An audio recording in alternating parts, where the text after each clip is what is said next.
Hello, আসসালামু আলাইকুম। আমি রেশমা রতরাজি থেকে আমি একটা খুব সুন্দর একটা শাড়ি দেখাবো। সোফরা মসলিনের একদম বেবি পিঙ্কের মধ্যে এই শাড়িটা দেখেন। শাড়িটার কাজটা দেখেন, খুব সুন্দর করে এরকম করে হচ্ছে পিটানো কাজ, পাটটা এরকম করে। এটা কিন্তু আঁচলের অংশটা, হ্যাঁ, আঁচলে টার্সেল করা হয়নি, বাট আমরা যখন ডেলিভারি দিব তখন আমরা টার্সেলটা রেডি করে দিব। তো পুরো শাড়িটা অল ওভার এইভাবে হচ্ছে কাজ করা, হ্যাঁ। এটা কিন্তু পাড়, হ্যাঁ, একদম বেবি পিঙ্কের মধ্যে শাড়িটা, এবং শাড়িটা কিন্তু খুব সুন্দর, হ্যাঁ, শাড়িটা কিন্তু খুবই সুন্দর। আমি এটার ব্লাউজের অংশটাকে দেখাই দিই। ব্লাউজটা হচ্ছে এটা, হ্যাঁ। ব্লাউজ এরকম হাতায় কাজ থাকবে, একদম এরকম করে হাতায় কাজ থাকবে, পুরো ব্লাউজের হাতে এরকম করে কাজ থাকবে। আপনার ইচ্ছা করলে কিন্তু এটা পিঠেও দিতে পারেন, হ্যাঁ।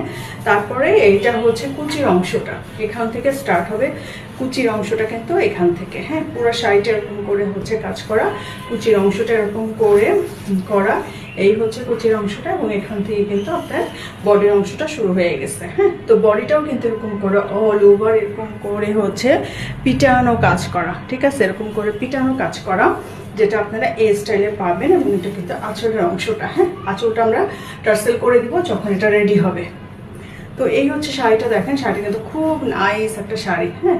যারা হচ্ছে মসলিন পরতে পারে না পাতলার জন্য, তারা এই শাড়িটা নিয়ে নেবেন, কারণ এটা কিন্তু একদমই পাতলা না এবং মোটাও দেখা যায় না এই শাড়িগুলোতে, হ্যাঁ। খুব সুন্দর লাগে শাড়িগুলো, যখন আপনারা ম্যাচিং করে ব্লাউজ দিয়ে পরবেন তখন শাড়িগুলো কিন্তু খুব নাইস, হ্যাঁ। শাড়িটার লুকটা কিন্তু এরকম আসবে, এখানে এরকম করে হচ্ছে কাজ করা, পুরাটা এরকম করে কাজ করা, খুবই সুন্দর করে ওয়ার্ক করা। এবং এটা কিন্তু একদম ভিতরে কিন্তু, আচ্ছা,